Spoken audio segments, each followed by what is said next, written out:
Un cordial saludo a todos los oyentes de Radio María. Un día más, con la gracia del Señor, proseguimos el comentario del Catecismo de nuestra Madre la Iglesia. Nos habíamos quedado en el punto 2088, dentro de la explicación del primer mandamiento en la que nos encontramos, y en concreto de cómo debemos de examinar nuestra fe, creer con firmeza, adherirnos a Jesucristo, seguirle fielmente, ¿no?, como un indicador muy claro de si cumplimos ese primer mandamiento de amar al Señor con todo el corazón. Dentro de este apartado en el que nos encontrábamos, habíamos explicado la primera parte del punto 2088 y explicamos ahora la segunda parte. Lo que habíamos dejado ya explicado era el párrafo que decía: el primer mandamiento nos pide que alimentemos y guardemos con prudencia y vigilancia nuestra fe, y que rechacemos todo lo que se opone a ella. Hay diversas maneras de pecar contra la fe, y ahora entramos en esto. ¿Qué maneras son estas de pecar contra la fe? Comienza diciendo esto: la duda voluntaria respecto a la fe descuida o rechaza tener por verdadero lo que Dios ha revelado y la Iglesia propone creer. La duda involuntaria designa la vacilación en creer, la dificultad de superar las objeciones con respecto a la fe, o también la ansiedad suscitada por la oscuridad de ésta. Si la duda se fomenta deliberadamente, la duda puede conducir a la ceguera del espíritu. Alguno podría igual sorprenderse y hacer la pregunta: hombre, pero ¿es que dudar es pecado? ¿Dudar es pecado? ¿La duda no es una cosa natural? Bueno, podría ser una pregunta de partida, ¿no?, en este tema. Bueno, pues como vemos, aquí se hacen distinciones importantes, ¿no? Aquí se habla de duda voluntaria, de duda involuntaria. La pregunta de si dudar es pecado, pues no puede tener una respuesta simplista. Hay que ver qué tipo de dudas son esas, ¿no? Y sobre este tema queremos hablar en el programa de hoy. Pero es evidente que podemos encontrar muchos pasajes evangélicos en los que se habla de la duda en ese contexto de que sí, que es una infidelidad a Dios, que por tanto es un pecado. Hay muchos contextos muy, yo diría, genuinamente evangélicos, en los que el Señor nos tira de la oreja y nos dice: hombre de poca fe, ¿por qué has dudado? Y es evidente que la duda es considerada como un pecado, como una infidelidad. Por ejemplo, Mateo 14:31. Estaban en ese contexto en el que los apóstoles iban en la barca, se había suscitado una tormenta y ellos temían al ver la barca zarandeada por el viento y por las olas. En eso se presenta Jesús caminando sobre las aguas. Pedro le responde y le dice: Señor, si eres tú, mándame ir a ti sobre las aguas. Ven, le dijo Jesús. Pedro bajó de la barca y se puso a caminar sobre las aguas, yendo hacia Jesús. Pero viendo la violencia del viento, le entró miedo.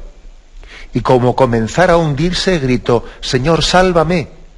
Al punto Jesús, tendiendo la mano, le agarró y le dice: hombre de poca fe, ¿por qué has dudado? Subieron a la barca y amainó el viento. Bien, Pedro tenía fe. La prueba es que tenía fe.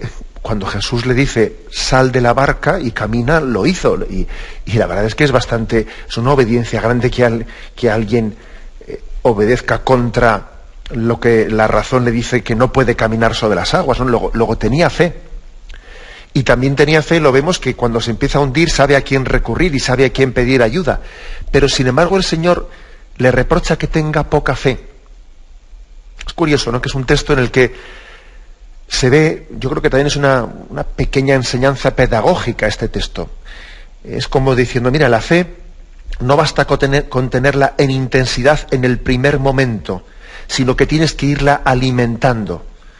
Pedro partió de un arranque de una confianza y de una fe grandísima en Jesucristo cuando baja de la barca y se pone a caminar sobre las aguas. Pero sin embargo le entró miedo según iba caminando. Empezó a pensar: esto no puede ser, esto no me puede estar ocurriendo a mí. Empieza a hacer cálculos, aparta su mirada de Jesucristo, se empieza a mirar a sí mismo, hace cálculos humanos, ¿no?, dejando a un lado su confianza en Jesucristo, y empieza a hundirse. Digo, aunque no quiero salirme del tema que estamos hablando, digo que aquí también hay como una pequeña enseñanza catequética, diría yo, ¿no?, que es que la fe hay que alimentarla. No basta con partir de un punto en el que uno tiene una fe firme en Cristo, si no la alimenta, si aparta sus ojos de Jesucristo, si olvida el amor primero, comienza a hundirse. Comienza a hundirse. En la fe no podemos vivir de las rentas. Tenemos que estar continuamente volviendo al amor primero. Bien, pero a lo que iba es que en este texto de Mateo 14:31 hay una reprensión. Hombre de poca fe, porque has dudado. O, por ejemplo, en Lucas 12:28. Pues si a la hierba que hoy está en el campo y mañana se echa al horno, Dios así la viste, si Dios cuida así de los pájaros, etcétera, ¿cuánto más a vosotros, hombres de poca fe? Es decir, que también en el Evangelio se ve, o sea, se reprocha nuestra desconfianza, nuestras angustias. No estéis preocupados con mañana qué comeré, qué beberé, cómo haré, cómo lo otro. En el fondo, esa angustia también es fruto de falta de fe, hombre de poca fe. Fijaros que dice aquí también en el Catecismo, a la ansiedad suscitada por la oscuridad de la fe. No estéis preocupados mañana con qué comeré, cómo me vestiré, qué haré, cómo saldré de esta. Hombre de poca fe, porque has dudado. ¿No sabes que Dios está contigo? Luego es evidente que sí existen, ¿no?, pasajes evangélicos en los que se habla de un reproche a nuestras dudas, de un reproche a nuestra falta de confianza, falta de abandono. Cuando Jesús resucitado se presenta ante los suyos y les saluda, paz a vosotros. Por ejemplo, Lucas 24:38. Ellos, sobresaltados y asustados, creían ver un espíritu. Él les dijo, ¿por qué os turbáis y por qué surgen dudas en vuestro interior? ¿Por qué dudáis? Mirad mis manos y mis pies, soy yo, palpadme. O sea, Jesús reprocha sus dudas. Y a Tomás también, aquel discípulo que necesitó tocar y palpar para creer, le dijo, y no seas incrédulo, sino creyente. O sea, Jesús no alabó las dudas de Tomás, ¿no? Le pegó un tirón de orejas. Es verdad que a nosotros también en la providencia de Dios las dudas de Tomás pues nos han servido para fortalecer nuestra fe, ¿verdad? Pero Jesús le reprochó, ¿no? Y no seas incrédulo, sino creyente. En consecuencia, en los evangelios las dudas aparecen en repetidas ocasiones como sinónimo de falta de confianza en Dios, falta de abandono en Él. Y también los miedos también aparecen como sinónimo de falta de fe, falta de confianza. Y esto que aparece en los evangelios también lo podemos ver en las cartas apostólicas. Por ejemplo, en la epístola a los Romanos, capítulo 4, versículos 18 y siguientes, ahí se habla de la fe de Abraham y la fe del cristiano, y dice así, el cual, dice por Abraham, esperando contra toda esperanza, creyó, y fue hecho padre de muchas naciones, según le había sido dicho, así será tu posteridad. No vaciló en su fe, al considerar su cuerpo ya sin vigor, y el seno de Sara igualmente estéril. Por el contrario, ante la promesa divina, no cedió a la duda con incredulidad. Más bien, fortalecido en su fe, dio gloria a Dios. Ojo con este versículo, qué fuerte. Dice de Abraham, ante la promesa divina, a pesar de que él era anciano, a pesar de que su mujer era estéril, ante la promesa divina, no cedió a la duda con incredulidad. Más bien, fortalecido en su fe, dio gloria a Dios. O sea, que está claro, por lo tanto, que sí, que podemos pecar por nuestras dudas, podemos pecar por nuestra falta de confianza en Dios. Y entonces la pregunta esa de la que partíamos, ¿es pecado dudar? Bueno, pues decíamos que había que hacer algunas matizaciones que ahora vamos a hacerlas, ¿no? Pero por supuesto que puede serlo. Y por supuesto que en los evangelios se habla de las dudas generalmente como un pecado, como una falta de confianza, como una falta de fe, ¿no? Como una falta de abandono en la bondad de Jesús, en la bondad de Dios Padre y en la bondad de Jesucristo. Este es el punto de partida. Entonces, bueno, aquí dice maneras de pecar contra la fe. Y explica primero las dudas voluntarias. Dudas voluntarias respecto a la fe descuidada o rechazada. Bueno, pues que se rechaza tener por verdadero lo que Dios ha revelado y lo que la Iglesia nos propone creer, ¿no? esas dudas voluntarias, de las que, lógicamente, al ser voluntarios somos culpables, ¿no? ¿Por qué el hombre duda? ¿Qué motivos hay de culpabilidad en nuestra duda? Bueno, pues detrás de las dudas muchas veces se esconden distintos factores. Un factor que se esconde bastante en nuestra cultura es el factor del escepticismo o relativismo. El partir de una postura de desconfianza hacia la verdad. Y yo me hago una verdad a mi medida. Estamos en una cultura muy escéptica. Bueno, y se dice, ¿no?, con frecuencia, bueno, es que, o sea, al fin y al cabo, pues si yo soy católico es porque mis padres lo fueron y porque yo he nacido en esta nación que es mayoritariamente católica, pero si yo no tuviese los padres que he tenido y por lo tanto pues hubiese nacido en otro contexto histórico, pues entonces yo ya no sería católico, pues luego en el fondo esto es una circunstancia casual, luego yo en principio voy a partir de dudar de todo, dudar de todo. Yo en principio no creo en la verdad y ya iré poco a poco viendo en la vida lo que hay y me quedaré con lo que más me convenza, ¿no? Postura muy liberal, postura que se lleva mucho, postura con la que se han justificado muchas cosas, ¿no? Y por otra parte, postura utópica. Utópica, que cuando uno dice ya veré y me quedaré con, en el fondo es no veré nada y me agarraré a lo más cómodo, vamos a ser claros. Sin embargo, frente a esta postura escéptica, nosotros partimos del conocimiento de la verdad de donde Dios nos ha plantado. Es decir, Dios, que es el Señor de la historia, Él también ha querido que Él, que dirige los hilos de la historia, Él en su providencia ha querido que yo tenga los padres que he tenido y que yo nazca en las circunstancias que he nacido. Y así como para otras personas, para que hayan llegado a ser cristianas y hayan llegado a conocer a Jesucristo, lo ha hecho pues mediante un proceso de conversión complicadísimo, porque nacieron en lugares en los que no se conocía a Jesucristo y han podido conocerlo mediante un misionero. Y pues en mi caso concreto, Dios en su providencia se ha servido de unos padres y de un contexto, y no es menos fe, y no es menos salir al encuentro Dios de nuestra vida, nuestro caso concreto en el que son nuestros padres los que nos ha dado la fe, que el caso de aquel al que fue un misionero en no sé qué lugar de África, se encontró con Jesucristo, que nunca había oído hablar de él. O sea, no es menos providencia de Dios la situación nuestra que la de aquel. Porque es que a veces despreciamos, ignoramos, minusvaloramos el hecho de que Dios se sirve, ¿no?, de causas segundas, y Dios se sirve de circunstancias para salir a nuestro encuentro. Por eso, ojo con morder este anzuelo, ¿no? Este anzuelo que está tan extendido en la cultura escéptica. Claro, es que yo al fin y al cabo soy católico pues porque mis padres lo han sido, y eso qué, no, eso no vale nada, ¿no? Y tengo que ser yo el que busque, no. No eso, vamos a ver, antes de que tú busques, Dios te ha buscado a ti. O sea, tú no eres el ombligo del mundo. Dios te ha buscado a ti antes de que tú buscases a nadie. Dios te ha amado a ti en primer lugar. Y pensando en ti te ha dado unos padres, y pensando en ti te ha dado también una tradición. Y el mundo no comienza contigo. Que es muy importante ser humilde, ¿no? Y dar gracias también a todos aquellos que nos han posibilitado partir, ¿no? Partir de un conocimiento de la verdad. Nosotros somos deudores de muchísimas cosas, ¿no? Luego, ojo con esa postura escéptica que está muy extendida.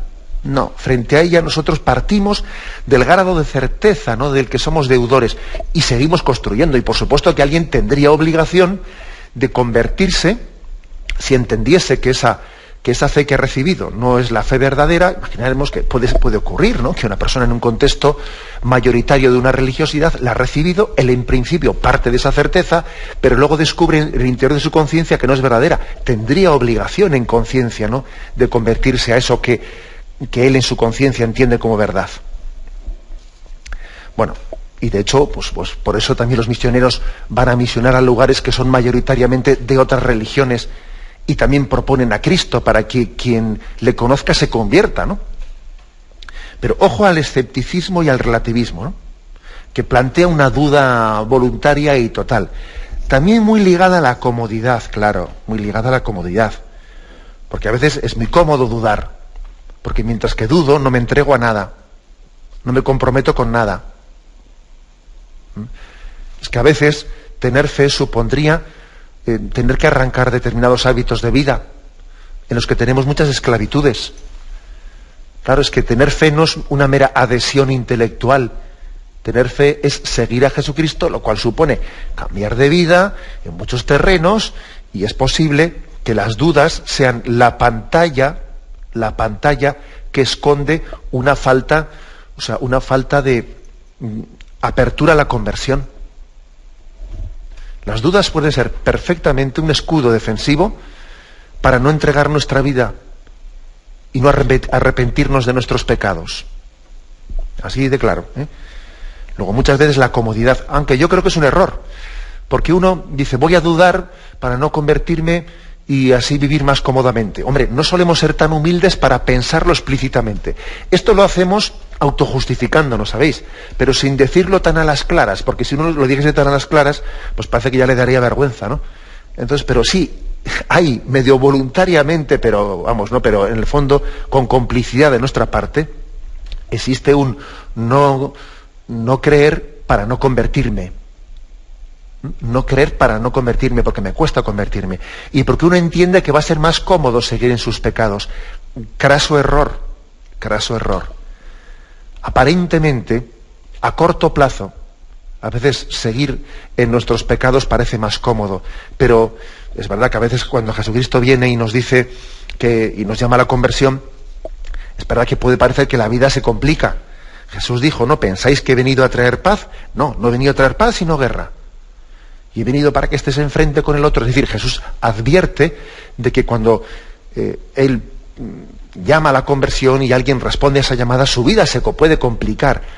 En un primer momento se puede complicar, ¿no? Porque cuando se hace luz en un sitio en el que los ojos se han acostumbrado a la oscuridad, la luz molesta en un primer momento, pero finalmente acaba sanando. Porque lo otro es la paz de los muertos, ¿sabéis? Lo otro es la comodidad de los que viven esclavos. Lo otro es algo así como aquellos israelitas que iban por el desierto y añoraban la esclavitud de Egipto. Decían, ahí en Egipto comíamos mejor, ¿eh? Comíamos las cebollas de Egipto, aquí en el desierto. Bueno, claro, es que a veces uno, en un primer momento, la conversión es exigente. Pero está claro que al final la verdadera paz, alegría, el gozo de la vida, la felicidad, desde luego, solamente se tiene en la conversión. Aunque al principio hayamos tenido problemas, ¿no? Que me habéis escuchado más de una vez esa reflexión de que cuando Cristo se hace presente en nuestra vida, primero nos implica, luego nos complica y finalmente nos simplifica. Y algunos, por no complicarse, no se simplifican nunca y viven siempre esclavos de sus pecados, ¿no? Luego, en resumen, que existen muchas dudas que son la pantalla, la excusa por no convertirse. Y también existen otro tipo de dudas voluntarias, ¿no? Yo he hablado de las que parten del escepticismo, relativismo, las que parten de una comodidad, de un no querer entregar nuestro corazón, no querer convertirse. También existen unas dudas que están planteadas un poco como con una rebeldía de partida, una rebeldía hacia todo lo que sea autoridad. Y entonces, bueno, como mis padres me enseñaron la fe católica, pues yo en contra, ¿no? Y como también la fe supone reconocer la autoridad de Dios, pues yo en contra. Y dentro de una ideología así, pues podríamos decir, poco de mayo del 68, que está siempre poniendo en solfa, ¿no?, la autoridad y predicando un igualitarismo, ¿no? Se pone fácilmente en solfa, se pone en cuestión todo aquello que sea una autoridad, y está claro que la fe supone reconocer la soberanía de Dios. Decía el entonces cardenal Ratzinger en un libro publicado en el año 1988, decía él: en la literatura contemporánea, en el arte figurativo, en los filmes y en las representaciones teatrales, domina prevalentemente una imagen sombría del hombre. Y ahora dice, lo que es grande y noble provoca sospecha por principio, y por consiguiente se le quiere bajar de su pedestal y reexaminarlo. Estamos en una cultura en la que hay una especie de alergia a la autoridad, ¿no? Alergia a la figura del padre, porque la figura del padre pues es también imagen de la autoridad. Bueno, pues alergia a esa figura, y dice, se pone bajo sospecha todo lo que es grande y noble, todo aquello que es trascendente en nuestra vida, todo aquello que nos supera, porque parece que entonces se pierde esa especie de dogma del igualitarismo, ¿no? Yo de tú a tú. A ver, ¿qué es eso de tener que yo arrodillarme delante de nadie? Es una postura soberbia. Un poco aquello de seréis como dioses. Seréis como dioses, ¿no? Es negar la creaturalidad, negar que el hombre ha recibido muchas cosas, muchísimas. ¿Qué tengo yo que no haya recibido? Pero si mi vida es un don, y por lo tanto el principio de reconocer la trascendencia y el principio de autoridad, ¿no? Es básico, ¿no? Es básico en nuestra vida. Bueno, pues también yo creo que una de las culpas, ¿no? Uno de los motivos por los que las dudas también pueden ser culpables es el principio de rebeldía, de resistencia a la autoridad, ¿no? Sea por comodidad, sea por escepticismo, relativismo, etcétera. Las dudas, como veis, pues muchas veces reflejan ese grado de culpabilidad, de desconfianza, de falta de abandono en el amor de Dios. Tenemos un momento de reflexión y continuamos enseguida. Continuamos en esta edición del Catecismo de la Iglesia Católica explicando el punto 2088. Decíamos que ante esa pregunta de si dudar es pecado, había que matizarla, y que, por supuesto, que en muchos lugares en la Sagrada Escritura se expresan que nuestras dudas, nuestras desconfianzas, nuestros temores son por nuestra falta de fe, por nuestro pecado y nuestra falta de fidelidad a Jesucristo. Y se distingue aquí entre dudas voluntarias e involuntarias, ¿no?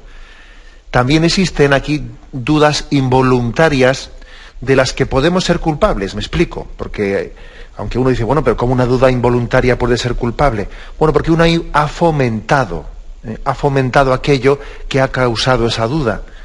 Ha fomentado, pues, el haberse metido en un ambiente indebido, el haberse metido en la boca del lobo, y luego, claro, pues surgen en él dudas, ¿no? En vez de haberse acercado a buenos ambientes donde hubiese formado su fe, donde hubiese tenido testimonios, pues que de alguna manera son un acicate para nosotros, ¿no? Pues se ha acercado a los antitestimonios, ha estado siempre pues en un lugar en el que no se estaba formando, no estaba creciendo.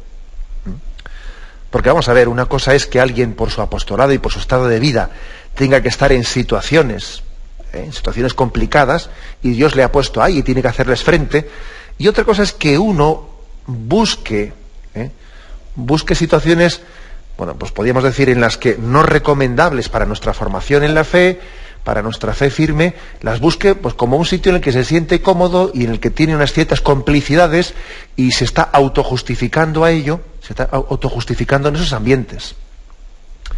Es que también en esta vida cada uno se arrima al árbol que, según lo que está buscando, El que busca la santidad generalmente se arrima a algunos árboles que le están de alguna manera ayudando a ser más santo. El que ha pactado con la mediocridad, pues a veces busca algunos árboles que le dan una sombra, que le justifican en su mediocridad. Es así, Dime a qué árbol te arrimas y te diré también qué estás buscando. Bueno, pues por eso también puede haber dudas involuntarias de las que seamos culpables, porque nos hemos podido meter en esos ambientes. Aquí hay una cosa muy curiosa, Dice, si la duda se fomenta deliberadamente, la duda puede conducir a la ceguera del espíritu. Pues es que resulta que en el viaje que Su Santidad Benedicto XVI hizo a Estados Unidos, allí tuvo un encuentro con los jóvenes y justamente habló de este mismo término. Aquí dice ceguera del espíritu. Él habló de tinieblas del espíritu. Curiosamente, allí el Papa les dijo a los jóvenes que hay que estar prevenidos frente a dos tipos de tinieblas o cegueras, ¿no? Dijo, las tinieblas del corazón, y se refiere a las tinieblas del corazón, pues a la vaciedad de tantos sucedáneos con los que pretendemos suplir la ausencia del auténtico amor, que cuando alguien no ama a Dios y al prójimo, suele mendigar afectividad de forma errónea y pretende llenar su corazón con tubos de escape. Si el hombre no ama, está pues en las tinieblas de su corazón, está mendigando afectividad de una manera errónea.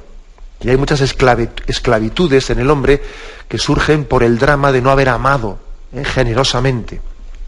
Pero dice el Papa que todavía hay algo peor que las tinieblas del corazón, que es las tinieblas del espíritu, que dice que son más nocivas. Y a esto se refiere aquí, cuando dice que si fomentamos las dudas llegamos a tener una ceguera del espíritu, unas tinieblas del espíritu. Se refiere el Papa a que la manipulación de la verdad puede llegar a distorsionar nuestra percepción de la realidad, de modo que confundamos bien con mal o verdad con mentira. Y el Papa puso allí un ejemplo concreto a los jóvenes de Estados Unidos. Les preguntó: ¿habéis notado que con frecuencia se reivindica la libertad sin hacer jamás referencia a la verdad de la persona humana? Claro, existe un dogma supremo de nuestra cultura que es el derecho a elegir, sin ninguna referencia a la verdad que debe de orientar nuestra libertad, ¿no? O sea, que en pocas palabras, que también existe las tinieblas del espíritu, la confusión, ¿no? Nuestra complicidad en la confusión de las ideas, que como os dije ayer en el programa de ayer, que también hablamos de nuestros pecados contra la fe, ¿no? Que Satanás no únicamente actúa en la debilidad de la carne, que también actúa en la confusión de las ideas. Y además yo creo que ese es su terreno favorito, el de la confusión de las ideas, el de llamar al bien mal y al mal bien, y el de llamar verdad a la mentira y mentira a la verdad, el de la confusión, ¿no? Por eso el hombre puede ser culpable de sus complicidades, ¿no?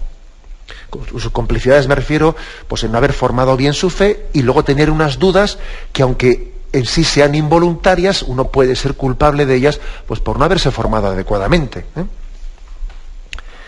Bien, pero también decía que la pregunta esta de si dudar es pecado tiene que ser matizada. Tiene que ser matizada. ¿Y a qué me refería yo con ello? Bueno, que también hay factores psicológicos en este asunto. Hay personas que tienen un tenor psicológico, pues, por ejemplo, que son personas muy insatisfechas, ¿no? Que son muy cuestionadoras, incluso que son un poco inseguras, que le dan muchas vueltas a las cosas, o muy ansiosas, ¿no? Que tienen una tendencia psicológica, un poco de inseguridad, y nunca están satisfechas consigo mismas y preguntan muchas cosas, ¿no? Y también, bueno, igual que los niños suelen pasar por una parte, por un momento en la vida en que todo lo tienen que preguntar, ¿no? ¿Y esto por qué? ¿Y esto por qué? ¿Y esto por qué? Y lo lógico es que esa sea una etapa del niño que se supera y es totalmente normal, ¿no? Pero sí que es verdad que hay personas que tienen una tendencia psicológica pues muy cuestionadora, a veces incluso un poco atormentada, un poco atormentada. Y les vienen muchas dudas. Y fijaros que decimos les vienen muchas dudas, que es que no las buscan ellas voluntariamente, ¿no? Sino que les sobrevienen, a veces sufren con ellas. Sufren con esas dudas, y incluso sufren y dicen, es que yo además es que me vienen las dudas, como también a veces los pensamientos impuros, ¿no? Pues en los momentos más inoportunos, ¿no? Más inoportunos, que igual estoy rezando o estoy comulgando y estoy no sé qué, y de repente me viene una idea, y si esto no es verdad, y si esto no sé qué. O sea, hay personas que tienen esa tendencia a la duda como factor psicológico, ¿no? ¿Y eso es pecado? Pues no, evidentemente no lo es. Este no es un tipo de duda que haya sido causada por una voluntad de escepticismo, de relativismo, de comodidad, de rebeldía, o por haberse metido en malos ambientes, por no haberse formado bien. No, es otro tema. Es otro tema distinto en el que una persona pues también, bien sea por factor psicológico, que esto tiene... Porque, ojo, lo del factor psicológico, hay personas que tienen una tendencia que es casi la contraria a este tipo psicológico que he dicho, que es personas de muy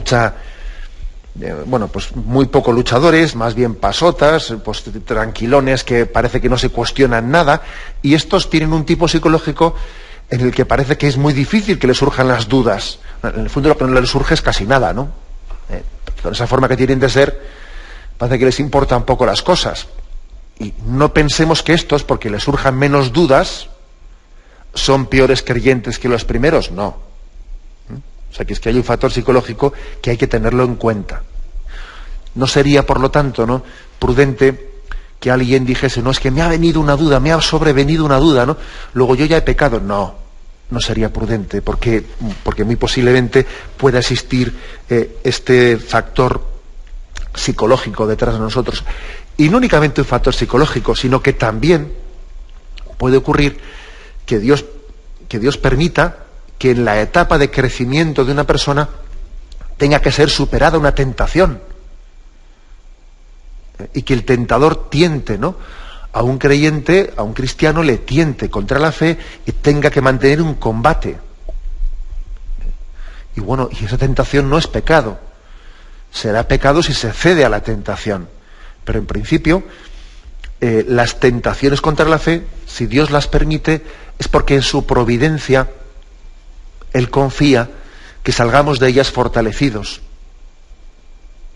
También, fijaros bien, la tentación contra la fe es una ocasión de gracia para crecer y para adherirnos más plenamente en una fe más madura.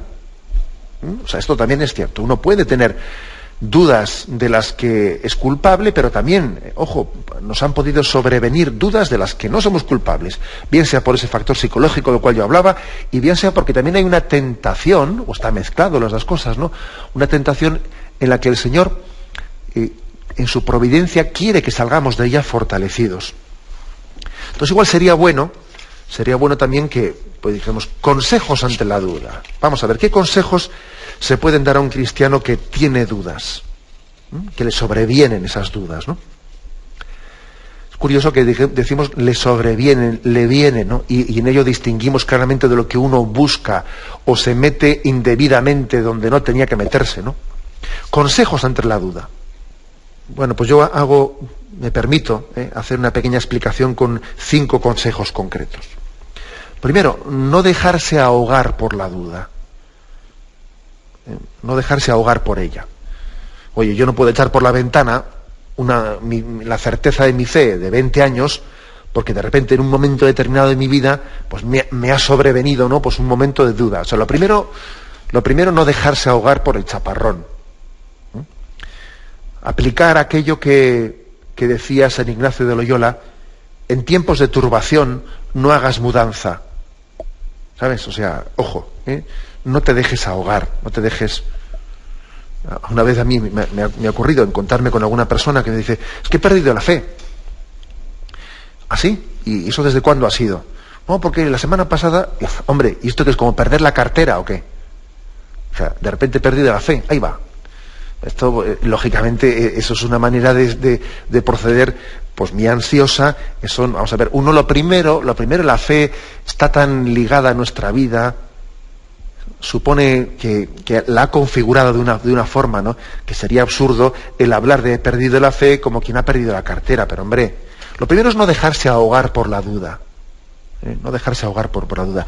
A veces también las dudas, ojo, tienen la importancia que les damos. Si uno empieza a ponerse nervioso, porque le ha sobrevenido una duda, el nerviosismo que le está generando es casi más problema. También, a veces con las ideas que nos sobrevienen, hay que proceder como ese consejo que se da frente a los pensamientos impuros, o un pensamiento contra la fe. Yo a veces he puesto este ejemplo, que se lo escuché pues a un padre jesuita y a mí me ayudó mucho. Decía: imagínate que alguien está leyendo un libro, y de repente pasa una mosca que está por ahí molestando alrededor suyo, ¿no? Y entonces se pone nervioso, deja el libro y empieza a intentar cazar la mosca y no puede con ella, coge un palo, no le da, con el palo acaba rompiendo un cristal y de repente dice: no, pero vaya lío que he montado por intentar cazar la mosca. Sin embargo, otro está leyendo y viene la mosca y empieza a molestar. Y sin dejar de leer, continúa con sus ojos leyendo el párrafo que estaba leyendo, con la otra mano hace un pequeño gesto para espantarla, sigue con ellos, vuelve a espantarla, pero no deja de leer, sigue a lo que estaba haciendo. Así tenemos que proceder también ante muchos pensamientos que nos sobrevienen. O sea, es decir, lo primero es no agobiarse, lo primero es no perder la paz, no darle a eso que me ha sobrevenido más importancia de la que tiene, porque si no, en el propio nerviosismo estoy generando el problema. Este es el primer Primer consejo ante la duda. Pasado ese momento en el que hay que intentar no agobiarse, pues intentar buscar la certeza, consultar con personas que me pueden ayudar sin desanimarme, ¿no?, por mis fracasos. Es un asunto importante.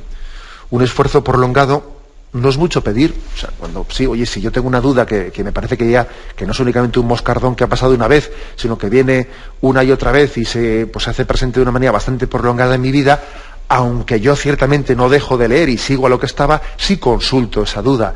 Y lo lógico es consultarla a quien me pueda ayudar. No voy a consultar con alguien que tiene menos fe que yo. ¿Ahora dónde la consulto? ¿Y qué responsabilidad tan grande tenemos, pues, cuando uno es consultado, pues no decir una tontería? Y si alguien intuye que el lugar en el que estoy consultando me están diciendo algo que puede no ser fiel a la doctrina de la Iglesia, yo tengo la obligación de consultar el magisterio de la Iglesia, no las ideologías de alguien en concreto. Yo creo que eso es a un creyente lo mínimo que se le puede pedir, porque eso de que he perdido la fe si ni tan siquiera me he acercado a la Iglesia a preguntar por qué dice la Iglesia sobre este aspecto. En tercer lugar, puede ocurrir que no sea únicamente cuestión de informarse, sino que en realidad en el fondo de la duda se esconda el hecho de que en nuestra vida práctica no vivamos conforme o de acuerdo con la fe, y por eso me resulte duro aceptarla. Puede ser que ocurra aquello de el refrán: si no vives como piensas, acabarás pensando como vives. Entonces, puede ser, no necesariamente, pero puede ser esto. Y entonces alguien que está en un proceso de lucha frente a las dudas debe de tener una disposición de conversión. O sea, que él no tenga un tope puesto, una barrera, ¿no? Una barrera puesta diciendo, bueno, a mí que me aclaren las dudas, pero yo no quiero cambiar de vida. Hombre, entonces no se te van a aclarar las dudas nunca. Porque las dudas están originadas por tu vida desordenada. Eso, por lo tanto, es el tercer consejo, el que no tengamos topes o barreras ante la entrega de nuestra vida, ¿no?, ante la conversión, para poder también disipar nuestras dudas. Cuarto consejo, pues la humildad. La humildad, que es el plegamiento de nuestro orgullo, es una terapia totalmente necesaria contra la duda, ¿no? La humildad. La humildad, porque la humildad es vivir en verdad, y suele ser el orgullo la tumba de la fe. El orgullo es la tumba de la fe. Es así, ¿Cuántas personas yo creo que son bastante más creyentes de lo que su orgullo les permite demostrar? Pero bastante más creyentes de lo que su orgullo les permite demostrar. Pero claro, a base de no demostrarlo, pues se acaba pagando la fe, ¿no? Y quinto consejo, la oración. La oración, que es un medio pues mucho más vital que la mera reflexión, el mero cuestionarse, dar vueltas a mis dudas, ¿no? Clamar al mismo en quien creemos, por más que la fe esté sufriendo tribulación. Sí, por ejemplo, acordaos de aquel pasaje que dice: Señor, creo, pero aumenta mi fe. Es preciosa, ¿no?, esa expresión. Creo, pero aumenta mi fe. Porque es verdad, porque de tener fe a tener fe hay diferencia, ¿no? También cuando Jesús le dice a Pedro: hombre de poca fe, ¿por qué has dudado?, no le dice que no tenga fe, dice de poca fe. Es que de tener fe a tener fe hay diferencia, ¿no? Luego tenemos que pedir mucho al Señor ese tesoro, el tesoro de la fe. Según uno pide,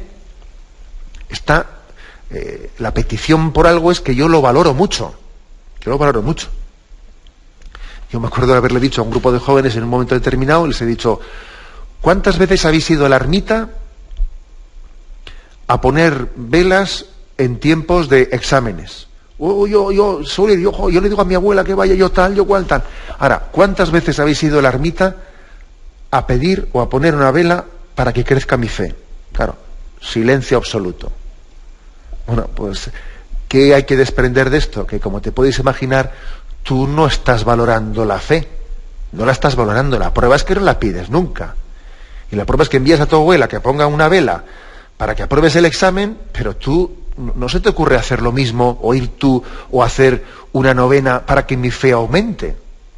Luego, muchas veces nuestras dudas O sea, están motivadas y yo puede ser culpable de ellas porque yo no pido la fe. O sea, yo no la suplico, no soy consciente del tesoro que tengo en ella. Claro, alguno podrá decir, pero ¿cómo puedo pedir la fe si me falta fe para pedirlo? Bueno, pues yo creo que también el mismo Evangelio nos dice que aquel que rezó, Señor, creo, pero aumenta mi fe, pues es el hombre que busca la verdad, aun cuando igual no parta de un punto de partida de haberla ya encontrado plenamente, pero esa verdad ya la tiene en germen, en semilla en su interior, y por eso busca. Incluso se habla también de la oración del ateo, ¿no? Que dice, Señor, si existes, dámelo a conocer. Si existes, te pido que aumentes mi fe. Pues sí, Señor, también aquel que le cuesta ser creyente o que parta incluso de una postura agnóstica, puede y debe de hacer esa oración. Que también es un poco lo que hay lo de la apuesta de Pascal, ¿no? Que él apostaba y en la búsqueda sincera de la verdad apostaba por esa hipótesis, ¿no? A quien le costaba creer, apuesta por la verdad y di, Señor, si existes, dámelo a ver, dámelo a conocer. Luego la oración es muy importante. Y no vale decir, ¿cómo voy a rezar si no lo tengo claro? Pues precisamente por eso. No vale preguntar qué es antes el huevo o la gallina. Tú comienza por rezar, comienza por buscar. Porque Dios ya te está buscando a ti previamente. Y como Dios te está buscando a ti antes, que tú le empieces a buscar a Él, puedes rezar y puedes decir, Señor, aumenta mi fe. O Señor, si existes, sal a mi encuentro. Bueno, por lo tanto, estos consejos, ¿no?, para sanar y para solventar nuestra duda. No dejarse ahogar por la duda, ¿no? Tener paz y calma en ella. En tiempos de turbación no hagas mudanza. No turbarse ante ella. Segundo, recurrir, cuando una duda es persistente, recurrir ante la Iglesia para buscar también una respuesta a los cuestionamientos y dudas racionales que uno tenga, ¿no? Recurrir a quien pueda aclararle. En tercer lugar, estar dispuesto a una conversión de vida, pues si eso puede ser el obstáculo de donde han surgido las dudas. En cuarto lugar, tener una humildad, ¿no? Una búsqueda humilde, superando mi amor propio, superando mi imagen ante los demás y todo aquello que pueda impedir, ¿no?, una conversión. Y en quinto lugar, orar, pedir fe, saber que es el mayor tesoro y que tenemos que mendigarlo. Bien, lo dejamos aquí. Hemos querido explicar, hemos concluido el punto 2088, en los que se habla de cómo en el primer mandamiento, amarás a Dios sobre todas las cosas, también tenemos que examinar cuál es la salud, ¿no?, de la virtud de la fe. Damos paso ahora a la intervención de los oyentes. Podéis llamar para formular vuestras preguntas al teléfono 917-107-700. 917-107-700. Sí, buenos días. ¿Con quién hablamos? Hola, buenos días. Buenos días, la escuchamos. ¿Conmigo? Sí, adelante. Mire, yo estoy en Madrid aquí una temporada con mis hijos, pero soy de Corral de Almaguer. Uh-huh. Adelante. Y lo oigo a usted casi todos los días, casi todos los días. Y muchas veces me quedo con ganas de hablarle. En primer lugar, yo le voy a decir una cosa. A mí sus charlas de usted, que son tan preciosas, que dice tantas cosas tan bonitas y tan bien, ¿me sirven también para hacer oración? Bueno, de acuerdo, le respondo si le parece Yo creo que son dos cosas distintas. Una cosa es que alguien con estas charlas se forme, pero yo creo que estas charlas no sustituyen la oración.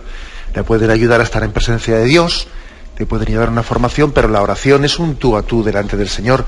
La oración es ponernos delante de Él, escucharle. Yo creo que sería equivocar términos y, no sé, suplir la oración por escuchar un programa formativo. Son dos temas distintos. Son dos temas distintos que no podemos confundirlos. La oración es un tú a tú, es un hablarle al Señor, no es un hablar del Señor. Y es más, yo creo que uno de los riesgos que podemos tener los cristianos es hablar mucho del Señor, pero no hablar con Él. No, y la oración es hablar con Él, no solo hablar de Él. Adelante, hemos pasado a un siguiente oyente. Hola, buenos días. Sí, Mire, Remedios de Murcia. Mire, son dos preguntas, pero quiero ser breve. Primero, un niño cuando hace la primera comunión, yo por lo menos tengo entendido que tiene obligación de ir a misa todos los domingos, fiesta de guardar. Yo pienso que bajo pecado mortal, pero hay en la familia quien dice que no, que ya no es pecado, y quería que me aclarase esta duda. Sí, vamos a ver, pues nosotros decimos que el cristiano tiene obligación bajo pecado grave, de ir a la Santa Misa los domingos y fiestas de guardar a partir de la primera comunión. Ahora bien, ¿qué es lo que ocurre? Pues que yo soy bastante consciente que el hecho de que un niño de esa edad de primera comunión vaya a misa, la verdad es que el pecado va a ser bastante más de sus padres que del niño. Porque todos somos conscientes de que a un niño de esa edad de 9 años no es él el que organiza su vida, no es el que la configura, que es la vida familiar, es el entorno familiar. Por lo tanto, sí que es un tema de materia grave la asistencia a la Santa Misa a partir de la primera comunión, pero claro, eso no quiere decir que se le pueda aplicar al niño la culpabilidad del pecado mortal. Pues posiblemente quien la va a tener son los padres más que el niño. Eso por distinguirlo. Adelante, vamos a pasar a una siguiente llamada. Buenos días. Buenos días. Mire, me llamo María, llamo de Madrid. Quería preguntarle, la Virgen fue concebida sin pecado original. Nosotros, por el bautismo, recuperamos la gracia. Luego es distinto lo de la Virgen a lo nuestro. Nosotros, a pesar de estar ya en gracia, tenemos inclinación al pecado. La Virgen, aunque era libre, sin embargo, ¿no era capaz de pecar o sí era capaz de pecar?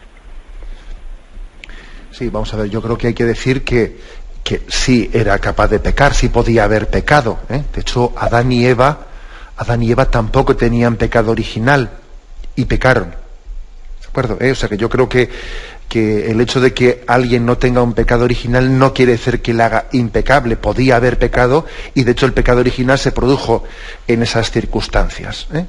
Aunque, bueno, también hay que decir que la Virgen María estaba preservada en un plan divino, pero eso no se puede de ahí negar que ella ha concurrido con el libre ejercicio de su voluntad,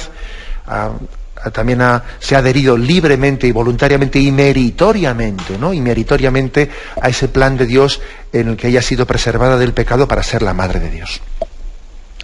Adelante, damos paso a un siguiente oyente. Buenos días. Hola, buenos días. Buenos días. Me llamo José María. Adelante. Mis dudas de fe están en torno a la actitud de la Iglesia. Yo he vuelto a la práctica de la religión ahora unos 10 años. Y en estos 10 años he hecho muchas lecturas sobre la Iglesia, y algunas son terribles. Los comentarios que oigo a mi alrededor también giran en torno, por ejemplo, a la actitud de la Iglesia ante el poder, la Iglesia que mira hacia otro lado ante por ejemplo, las dictaduras argentinas o chilenas, la corrupción en Italia que salpica a la Iglesia, la corrupción en muchas zonas. Y entonces quisiera un poco que intentara de aliviar mis dudas. De acuerdo. Gracias. Bueno, yo creo que también el oyente comparte con nosotros pues una lucha interior que le agradecemos que tenga esa confianza y vamos a rezar por él. Pero además es que me parece que su consulta pues es de una gran utilidad para todos, ¿no? Porque es que él ha sido así tan transparente que ha dicho es que yo he hecho muchas lecturas sobre la Iglesia. Claro, es que vamos a ver, yo creo que es imposible salir de ese chaparrón de todas esas lecturas de la Iglesia, si uno no reconoce, o sea, que existe un anticlericalismo muy generalizado en nuestra cultura occidental. En Occidente hay un anticlericalismo muy agudo, y además más frente a la Iglesia católica que entre las iglesias protestantes. Mucho más. Uno, por ejemplo, va a Estados Unidos, va a Hollywood y allí ve muchas películas anticatólicas. Ahora, oye, películas antiprotestantes casi no existen. Películas antijudías casi no existen. O sea, es decir, es curioso que en la cultura occidental se ha generado todo un pensamiento, toda una tendencia anticlerical, que eso después llega a los medios de comunicación y te hacen pues todas las leyendas negras de la Iglesia, continuamente, ¿no? Existe todo un mundo de leyendas negras contra la Iglesia Católica, un anticlericalismo muy generalizado. Yo no quiero decir esto como una especie de actitud defensiva que nos prive también de la debida autocrítica en muchas cosas, ¿eh? Pero sí que hay que reconocer que ese anticlericalismo es evidente. En España uno pone medios de comunicación, vamos, es que enseguida, en cuanto que empieza a hablar, a mí si me pusiesen los titulares de un periódico, quitándome la cabecera de cuál es, leyendo los titulares sobre la Iglesia, enseguida sabría qué periódico es.